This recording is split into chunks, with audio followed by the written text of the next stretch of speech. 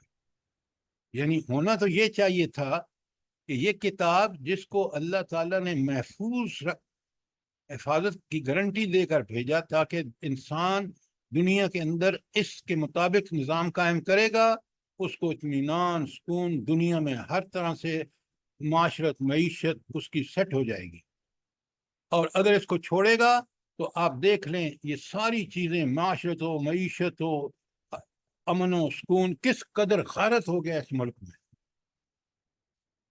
کیوں؟ ہم نے اللہ سے وعدہ کیا تھا کہ ہم اس دین کو نافذ کریں گے، اور اسی دین کے لیے 75 سال میں ہم نے کوئی ایسی کوشش نہیں چھوڑی جس میں اس دین سے دور رہے، نعوذ باللہ۔ کوئی سوال آیت 91 تک؟ سر یہ جو مقتسمین کا لفظ ہے یہ یہاں پر خاص طور پر یہود کی طرف اشارہ ہے، ان کے لیے استعمال ہوا ہے؟ کس کی طرف اشارہ ہے؟ یہود کی طرف سر۔ تو کیا مسلمان یہ کام قرآن کے ساتھ کریں گے تو وہ اس کے مرتکب نہیں ہوں گے؟ بتائیں نا مجھے۔ سر یہود کی طرف اوہو، جی یہ یہود میں کی پوچھتی طرف، تھی کہ یہاں پر یہ لفظ جو یہود کی طرف اس لیے ہے کہ انہوں نے پہلے یہ کام کیا۔ اگر ہم قرآن کے ساتھ کریں گے تو کیا ہم اللہ تعالیٰ ہم کوئی اللہ کے چہتے ہیں کہ اللہ ایک کتاب بھیجے اور اسی کتاب کی خلاف ورزی کی، اس کتاب میں حدود جو بیان کی گئی ہیں ان حدود کو پار کر کے گمراہی میں دور نکل جائیں؟ یہ قرآن میں یہود کا اس لیے سارا آیا کہ تم ایسے نہ ہونا، کیونکہ اب میں نے آپ کو بتایا ہے سورہ بقرہ کی 143 بالکل مرکز کی آیت ہے، وہاں بتا دیا گیا کہ اب تم دنیا کے امام ہو، دنیا کے دینی امامت مسلمانوں کے پاس ہے، اور مسلمان اس وقت تک امام ہے جب اس قرآن اور اس سنت کو پکڑے رکھے گا۔ اگر چھوڑ دے گا تو یہ مثل یہود اس پر بھی اسی طرح ذلتیں ہوں گی، کیونکہ یہ اللہ کا دائمی اصول ہے۔ اب بات سمجھ آئی یا نہیں آئی؟ جی سر جزاک اللہ۔ دیکھیں نا، یہ ایک بڑی عجیب مرض ہے، آپ سب لوگ نوٹ فرمائیں کہ ہم کہتے ہیں جی مغضوب جو سورہ بقرہ میں آیا ہے نا وہ تو یہودیوں کے لیے ہے۔ بھائی اللہ تعالیٰ نے ان کو مغضوب اس لیے کہا کہ انہوں نے تورات کی ایسی تیسی پھیر دی، حالانکہ وہ اللہ کے احکامات کی کتاب تھی۔ تو ہمیں بتایا جا رہا ہے کہ جو بھی یہود مثل یہود ہوگا، جو بھی مثل یہود ہوگا وہ مغضوب ہوگا۔ اگر مسلمان قرآن کے ساتھ وہی کریں گے تو مسلمان بھی مغضوب ہوں گے۔ آپ آج دیکھ رہے ہیں، اپنے سامنے دیکھ رہے ہیں۔ یہ آپ علماء سے بھی کہیں نا، مجھے بڑا اتفاق ہوا ہے کیونکہ میں نے ان کی کلاسز پڑھائی ہیں دعویٰ اکیڈمی میں، اسلامی یونیورسٹی میں، فوراً کہہ دیں گے یہ آج تو یہودیوں کے بارے میں۔ اور بھائی اللہ نے اس وقت یہودیوں کے بارے میں یہ تبصرہ اس وقت اس لیے کیا کہ یہ دیکھ لو، اگر تم یہ کرو گے جو یہود کر رہے ہیں تو تم بھی مغضوب ہوگے۔ آپ مجھے بتائیں آج جو پاکستان کی صورتحال ہے، جس طرح ہم نے دین سے بالکل کنارہ کشی کی ہوئی ہے، توبہ ہم نہیں کر رہے، اور ہم اس بات پہ افسوس بھی نہیں کر رہے بلکہ اکڑ رہے ہیں۔ آپ کی اسمبلیاں کیا کر رہی ہیں؟ ذرا دیکھیں آپ قرآن سے کتنی دور ہیں، اور اپنے دور اقتدار کے لیے، اپنی مراد کے لیے ملک کا دیوالیہ نکال دیا۔ تو کیا ہم اللہ کے چہتے ہیں؟ پھر بتائیں مجھے، جو قانون بن رہا ہے قرآن کے خلاف بن رہا ہے۔ کوئی سوال آیت 91 تک؟ اب اللہ تعالیٰ فرما رہے ہیں، ذرا غور سے سنو، یہ جو آخرت میں حساب ہوگا نا، تو آیت 92 میں فَوَرَبِّكَ گواہی کس کی پیش کی جا رہی ہے؟ فا میں نے پس وام قسمیہ ہے، لہذا قسم ہے تیرے رب کی، یعنی اس بات کے گواہ کون ہے؟ اللہ کون پاک خود ہے؟ قرآن کو نازل کرنے. اللہ تعالیٰ جو رب ہے، جو پالتا ہے، جو حاضر ناظر ہے، گواہی اسی کی سچی ہے. فرمایا تو قسم ہے تیرے رب کی، لنسألنہم اجمعین. خالد صاحب کون کون سی یہاں وہ تاکید ہے لنسألنہم میں؟ جلدی بتائیں. ایک لام اور دوسرا نون چھت والا. تو یہ کون سا فعل مضارع ہے؟ جلدی مضارع بتائیں. اصغر. مضارع ثقیل ہے سر. مضارع اسقل اصغر. اسقل اسقل. پتہ نہیں آپ کیا پڑھ رہے ہیں. کتنی شرم کی بات ہے استاد کے لیے بھی اور شاگردوں کے لیے بھی کہ وہ لنسألنہم شد کے ساتھ پڑھ رہے ہیں اور کہہ رہے ہیں یہ ثقیل ہے. وہ بھائی یہ اسقل ہے، ضرور بے ضرور ہم ان سب سے سوال کریں گے. عربی پڑھ رہے ہیں تو آپ ذرا سمجھیں کہ کتنی بڑی تاکید در تاکید آئی ہے، جس کو آپ دنیا میں سمجھ رہے ہیں نا کہ آپ اللہ کے حکم کے خلاف کر رہے ہیں. یہ چھوٹی بات نہیں ہے. ہم ضرور بے ضرور تم سے ایک ایک پائی کا حساب لیں گے. کس بات کا حساب لیں گے؟ عما کانوا یعملون، جو کچھ تم یہاں کر رہے ہو نا، عمل کر رہے ہو، اس کے بارے میں تم سے ضرور بے ضرور سوال ہوگا. اب آدمی الرٹ نہیں ہوتا اور وہ اس بات کو سمجھتا نہیں کہ میرے رب نے قانون کیا بنایا ہے کہ میں دنیا میں جو بھی عمل کروں گا وہ قابل سزا یا قابل جزا ہے. قابل سزا اس وقت ہے جب اللہ کے حکم کے خلاف ہے، اور اللہ کے حکم کے مطابق ہے تو وہ قابل انعام ہے. آیت 92 اور 93 میں کوئی چیز سمجھ نہ آئی ہو؟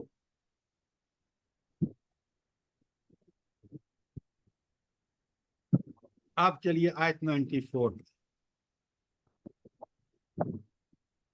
فَاصْدَعْ بِمَا تُؤْمَرُ، اے نبی صلی اللہ علیہ وسلم جس چیز کا تمہیں حکم دیا جا رہا ہے اسے ہاں کے پکارے کہہ دو، اس کا اعلان کر.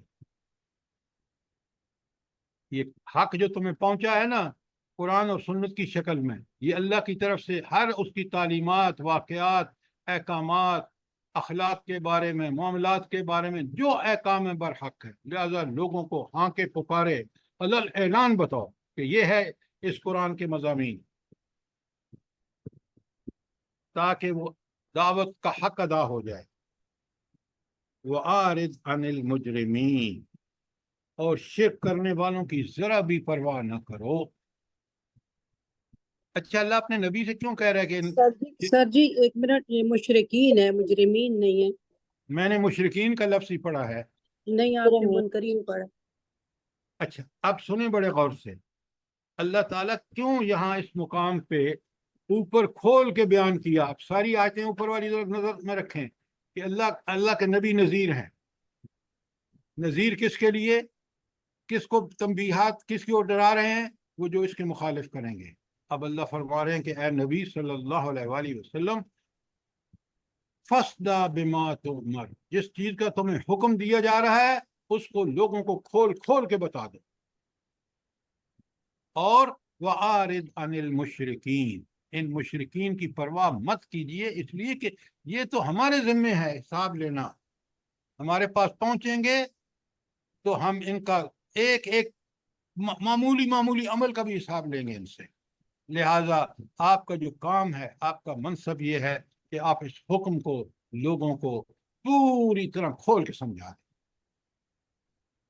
نبی کریم صلی اللہ علیہ وسلم نے یہ حق ادا کیا اور ہمارے اسلاف نے حق ادا کیا، اور ہم ہیں آج کہ ساری ذلتوں کو اس لیے برداشت کرنا پڑ رہا ہے کہ ہم اللہ کے نافرمان ہیں. اگر ہم بھی اللہ کے اسی طرح مطیع اور فرمانبردار اس قرآن اور اس نبی کی اطاعت کا حق ادا کرتے تو آج ہم دنیا میں سب سے پاورفل. آج 10:30 بجے جہاد فی سبیل اللہ پر آپ کو مل چکا ہے، اور آج وہ لیکچر ہوگا ہمارا